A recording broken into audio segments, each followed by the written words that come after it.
RCR, la red que comunica y une al Perú.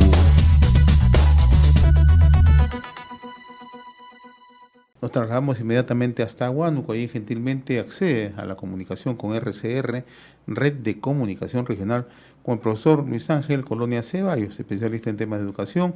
En su momento ha sido director regional de educación del Gobierno Regional de Huánuco. Profesor Colonia, qué gusto saludarlo. Gracias por atender esta comunicación. Tenga usted buen día, muy amable. Muy buenos días, señor José. A través suyo también saludar a todo el público que sintoniza el programa. Hay mucha expectativa.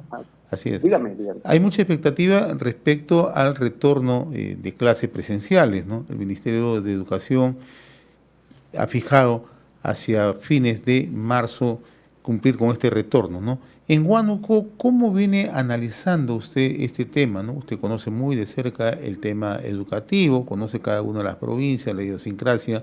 ¿Cómo marcha el proceso presencial de clases en Huánuco? ¿Es óptimo o todavía se generan algunas dificultades?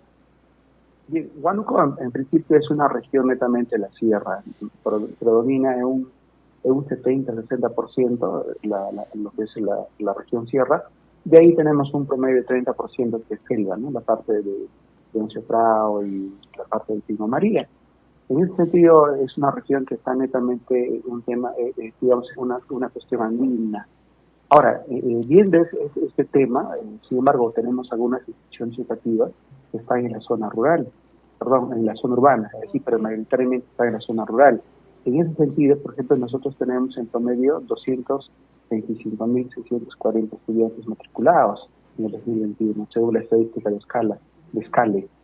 Ahora, de esos estudiantes, ¿cuántos están ubicados en zona urbana y cuántos en zona rural? Ese es el gran problema, en el sentido de cómo vamos a atender a estudiantes que están ahora, por lo pronto, en la zona urbana, dado que estos tienen, por ejemplo, 3 turnos, un turno en la mañana, un turno en la tarde y otro en la noche. Entonces, ahí, hacer de que estos estudiantes regresen sin tener implementados o adecuados las escuelas, por ejemplo, necesitamos que las escuelas tengan agua y desagüe necesariamente, sino cómo vamos a trabajar un tema de limpieza, un tema de higiene por la cuestión de la COVID-19. Necesitamos, por ejemplo, que haya señalizaciones al interior de los colegios, porque pues no es un retorno normal como antes, donde los chicos podrían salir a correr y saltar a la hora del recreo. Necesitamos protocolos de ingresos y salida, es decir, cómo van a ser los ingresos los chicos, cómo van a salir los chicos, cómo se van a comportar a la hora del recreo. Necesitamos también los kits de alcohol y otros aspectos importantes para que ellos pues, puedan hacer la limpieza. Es decir, estos puntos pareciera que no han avanzado, digamos, en los meses anteriores, dado pues, que no existía pues, el retorno, la posibilidad de retornar a una presencialidad. Entonces, estas cuestiones que yo planteo básicamente se observan en la zona urbana, porque no estamos hablando pues, de 100 estudiantes, estamos hablando en promedio pues, de 1.000 estudiantes, de 2.000 estudiantes, a más de 3.000 estudiantes, digamos, en un colegio, por ejemplo, como el Colegio Nacional de la Unidad Leoncio Prado, General Mercedes, Juana Moreno, Emilio Valdizán, y Yatup, algunos colegios céntricos de la capital del departamento, ¿no? Entonces, ahí la gran preocupación y cómo van es también una cuestión que no solamente atañe a la responsabilidad, digamos, al sector de educación, sino también, digamos, a los padres de familia, ¿no? Ahora, en el caso particular de la infraestructura educativa, ¿no? ¿Cómo observa usted? ¿Cumple con los requisitos o va a ser muy complicado el retorno presencial, ¿no? Si bien es cierto, usted ha notado, ¿no? Uno de los principales problemas que se pueden registrar son en zonas urbanas, ¿no? Pero en la zona rural, ¿eso se ha salvado? ¿Estamos, digamos, en condiciones de cumplir con los requisitos mínimos, protocolo, bioseguridad, etcétera? En la zona rural pienso que sí, dado que, digamos, es menos la cantidad de estudiantes, pero ahí hay que ver también la diferencia, ¿no? Porque el hecho de ser zona rural, y por ejemplo, señalarte, por ejemplo, la provincia de Lauricocha, su capital Jesús y otro distrito, Baños, son netamente distritos o ciudades que están en la zona rural. Y dentro del área rural, estos son los que concentran, por ejemplo, la mayoría de los colegios de educación secundaria. Es decir, si bien es cierto, tenemos primaria, por ejemplo, Multigrado, unidocentes a nivel de la zona rural, que son mayoritarios, pero la concentración generalmente de estudiantes de primaria y secundaria se hace justamente en capitales de provincias o en distritos un poco más céntricos, donde ya hay mucha cantidad de estudiantes.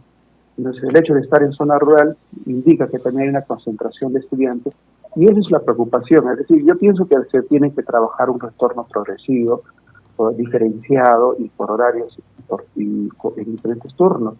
Podríamos quizá plantear la posibilidad de que primer grado y segundo grado regrese, por ejemplo, en colegios poblados un día lunes, martes regresen otros 2 grados más, miércoles otros 2 grados y así suficientes para que no permitan un poco la aglomeración de muchos estudiantes que usted sabe que por naturaleza misma pues no van a tener el cuidado, sino que van a empezar justamente a jugar, a saltar, por naturaleza, porque así son los niños. Entonces es difícil que les podamos estar cuidando, y ahí también hay una gran preocupación de los padres de familia, ¿no? Porque acá hay que conversar mucho con los padres de familia, porque si bien es cierto, digamos, en el lado de salud ahora van a obligar las vacunaciones de 5 a 11, pero también hay cierta resistencia de muchos padres de familia respecto a que se les puede vacunar, y también muy al margen de que se los han vacunado, también hay una resistencia de que vayan justamente ya de esta forma, de manera progresiva, y todos, ¿no? Yo particularmente soy papá de 2 niñas y no tengo problemas en que ellas se vacunen, pero siempre está el temor, ¿no? A mí me gustaría un retorno más progresivo, de poco, de horarios, por ejemplo, de presenciales y semipresenciales, porque muy bien podemos seguir acogiendo las tecnologías que nos han permitido trabajar la virtualidad. Otro de las dificultades, o por lo menos los problemas que surgen de inmediato, es que en varios centros educativos, tenemos entendido, están funcionando como vacunatorios. ¿Esto es así? Sí, en Huánuco tenemos, por ejemplo, ahorita me acuerdo de 2, una que es la aplicación Marcos Duro Martel, que es todo un colegio de educación primaria y secundaria, básicamente está justamente orientado a centros de vacunatorio. Otro que está también en el mismo Marili, a la espalda de la municipalidad, que también trabaja, creo, de dos niveles, de 3 niveles, y definitivamente está orientado justamente a atender los problemas de la COVID, sobre todo lo que es vacunaciones y otros, ¿no? Entonces ahí, por ejemplo, está la pregunta: ¿dónde van a trasladar estos puestos o centros de vacunatorios y para que regresen los estudiantes? Ahora, hay una necesidad de ambos, sí. Es decir, salud necesita, y nosotros necesitamos que todos nos podamos vacunar en esos puntos, pero también a su vez el sector de educación seguramente va a existir de que se deje libre para que ya los estudiantes regresen. Entonces ahí también vemos otro conflicto, ¿no? Y Huánuco, la verdad es pues no es una región o un departamento donde podamos encontrar muchos espacios. En todo caso, habrá que habilitar seguramente los complejos deportivos, las losas deportivas, para que de esa forma justamente se dé espacio a los estudiantes, ¿no?